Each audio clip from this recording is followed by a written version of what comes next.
Tout le système qui gouverne ce monde est psychologique. Tout est basé sur le désir, l'émotion, le sentiment, la raison, l'argument, la volonté, le choix, la détermination. Quelle grande place occupent les formes variées de l'activité de l'âme? D'un côté, la peur, le chagrin, la pitié, la curiosité, le plaisir, l'amour, le regret, le remords, l'excitation. De l'autre, l'imagination, la crainte, la fantaisie, le doute, l'introspection, la superstition, l'analyse, les raisonnements, les investigations. Et encore, dans une troisième direction, le désir de possession, de connaissance, de puissance, d'influence, de position, d'admiration, l'attrait du monde, de la liberté. Et enfin,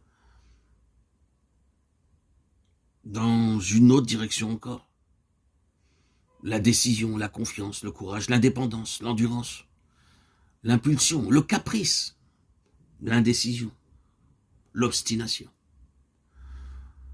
Nous ne disons pas que tout cela soit mauvais, mais nous pouvons voir par toutes ces choses qui, toutes, sont des formes de la vie de l'âme, que nous vivons dans un monde qui presque en entier est un monde de l'âme.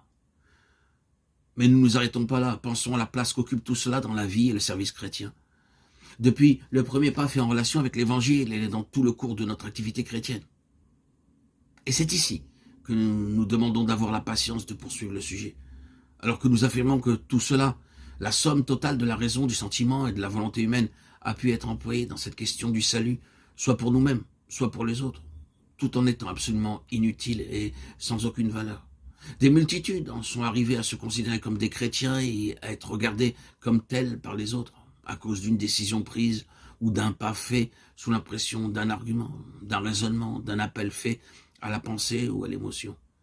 De la même manière, de grandes réunions missionnaires avec leur atmosphère, leur récit et leur appel ont amené beaucoup de personnes à croire qu'elles avaient reçu un appel de Dieu à entrer à son service. Mais le temps a prouvé dans un très grand nombre de cas que cela n'était pas né de l'esprit, mais de la force de l'âme, de l'homme. Nous ne disons pas que Dieu n'agisse pas ou n'emploie pas sa parole dans de tels moments, mais nous devons expliquer des faits tragiques et corriger des imaginations populaires.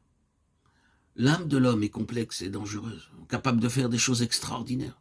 Elle peut nous égarer entièrement et nous jouer bien des tours, comme nous allons le voir.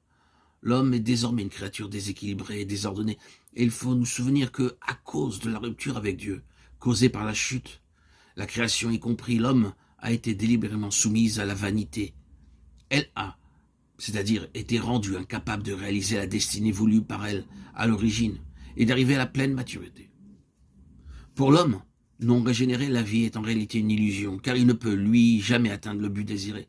C'est la réponse que Dieu a donnée à son désir de posséder toute chose en lui-même, dans l'indépendance.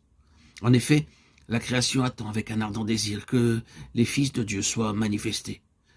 Car la création a été assujettie à la vanité, non pas volontairement, mais à cause de celui qui l'y a assujettie. Et elle espère qu'elle aussi sera délivrée de la servitude de la corruption pour avoir part à la liberté glorieuse des enfants de Dieu.